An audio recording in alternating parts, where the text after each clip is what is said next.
Assalamualaikum warahmatullahi wabarakatuh. Rayu, rayu, rayu. Salam jagat raya. Oke dulur, kita tema hari ini menyikapi pertanyaan atau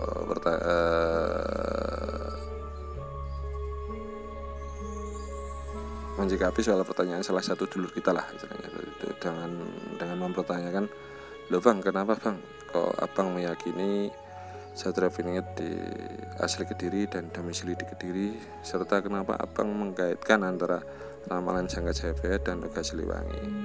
Oke lur, ya kita bahas nanti ya. Yang jelas saat ini saya bercerita dulu ya secara pribadi. Itu saya bulan 9 itu kan saya berkunjung ke istilahnya bermain ke petilasan yang Sri Aji Jayabaya ya dulur ya, di awal bulan 9. Di awal bulan 9 itu saya bermain di petilasan yang Sri Aji Jayabaya. Saya bertemu dengan 6 orang atau 6 anak muda yang ikut, yang maksudnya yang ketemu di situ ya, ketemu secara, saya nggak kenal juga sama 6 itu. Dari situ mereka duduk di sebelah saya di pendopo yang petilasan yang Sri Aji Jayabaya di sebelah saya. Dia membawa banyak buku dulu di situ. Buku ramalan Jangka Jayabaya, buku ramalan Nuga Siliwangi, buku ramalan Sabdo Palon, buku ramalan Ronggo Warsito, kitab suci Al-Quran, kitab suci Weda, kitab suci Injil, dan lain sebagainya itu loh ya. Waktu itu ada salah satu itu datang ke saya gitu. Saya pinjam korek, katanya koreknya habis ya. Ya mungkin Allah itu kalau mempertemukan sahabat itu kan dengan berbagai cara ya dulur ya. Dari situ akhirnya saya diajak ke sana, diajak bergabung gitu seperti itu. Oh ya, nanti aja. Setelah mereka menawari untuk bergabung, istilahnya bergabung nongkrong, istilahnya bergabung tirakatan, istilahnya seperti itu ya. Bergabung melean lah istilahnya seperti itu. Ya, di situ belum saya sanggupi ya dulur, cuma saya masih duduk sendiri di sebelah mereka. Dan selang beberapa lama itu mereka juga minjem korek dan malah ngajak saya serta nawari kopi saya waktu itu ya, ngajak saya untuk bergabung.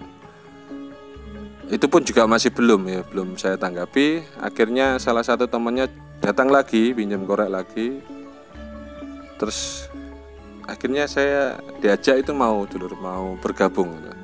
Saya hanya melihat saja ya, setelah bergabung di situ saya hanya melihat saja, loh kok banyak buku ramalan gitu, kok banyak buku ramalan ini, terus kok ada Al-Quran juga, kok ada kitab Injil juga, kok ada kitab Weda juga. Terus saya tanya lur ke mereka, ini ada apa ya, kok bawa buku semua ini, bawa buku semua, satu almari kok dibawa semua. Saya bercandanya kayak gitu. Terus mereka menjawab, ini Bang, kita melakukan pengkajian dan penelitian soal cerita Satria Piningit dari berbagai kitab dan dari berbagai ramalan, mulai dari ramalan Jangka Jayabaya, ramalan Nuga Siliwangi, ramalan Sabdo Palon, ramalan Ronggo Warsito, terus dari kitab Al-Quran, dari kitab Injil, dari kitab Weda, ini kita bawa semua Bang. Artinya bagaimana kita itu ingin tahu bahwasanya bagaimana sih sebetulnya ramalan ini, kebenarannya dan keterkaitannya antara satu dan yang lain, satu kitab dan kitab yang lain, dan satu ramalan dengan ramalan yang lain itu Bang. Itu jawab mereka dan penjelasan mereka itu lho ya. Saat itu saya begini, jawab saya, tidak perlu membawa itu. Sebetulnya itu kalau kita boleh ngomong bahwasanya antara leluhur itu pasti ada keterkaitan antara Rasul dan antara leluhur yang lain itu saling keterkaitan, masalahnya sama-sama punya misi yang baik gitu loh. Akhirnya dari itu ngobrol Akhirnya mereka minta nomor WA saya kasih nomor minta. Dari situ kita sering intan ketemu. Saya yang tidak pernah tahu wujud buku kitab Ramalan Jangka Jayabaya, Ramalan Nuga Siliwangi, Ramalan Ronggo Warsito, Ramalan Sabdo Palon, kitab suci Al-Quran, kitab Weda, kitab Injil, dan lain-lain. Itu cuma satu ya dulur yang saya ketahui. Selain itu tidak saya ketahui. Hanya satu kitab yang saya ketahui ya kitab Al-Quran itu saja dulur. Yang lainnya saya tidak pernah tahu. Bentuk, wujud dan isinya itu tidak pernah tahu. Hanya satu Al-Quran itu saja dulur yang saya ketahui. Jadi mereka itu benar-benar real, mereka itu mengkaji dari berbagai sumber ya lur. Kalau saya tidak pernah mengkaji dan meneliti dari buku itu dulur ya. Saya otodidak.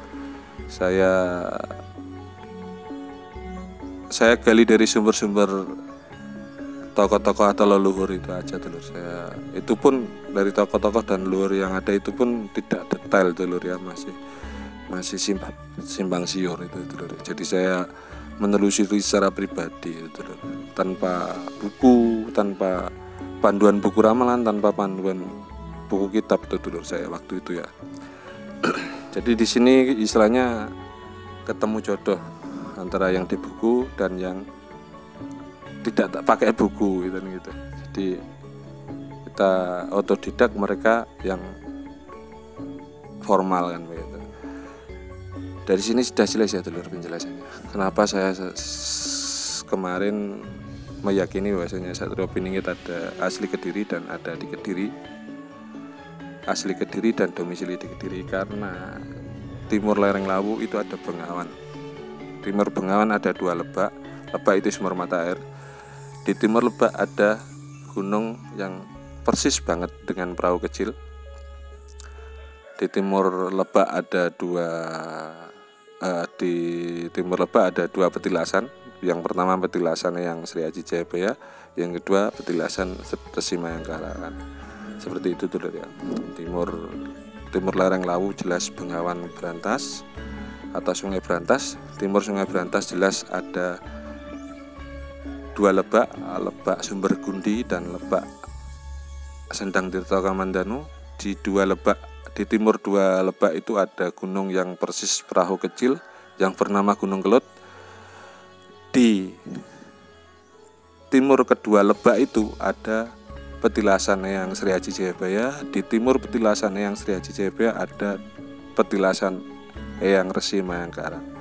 Kenapa saya mengatakan itu? Karena semua ramalan itu ternyata kata teman-teman itu yang sudah mempelajari dari buku ya dulur ya. Kalau saya kan otodidak ya dulur ya. Itu saling keterkaitan. Hampir rata-rata apa yang sudah tertulis di Jangka Jayabaya itu terkait kuat dengan apa yang sudah ditulis di Uga Siliwangi, Sabda Palan dan Ramalan Ronggo Warsito gitu lah dulur. Jadi paham ya dulur ya di sini ya. Paham ya? Nah, oke dulur, jumpa lagi di episode selanjutnya dan mohon maaf apabila ada salah kata. Saya hanya hamba Allah yang penuh salah dan dosa. Akhir kata, wassalamualaikum warahmatullahi wabarakatuh. Rahayu, salam jagat raya.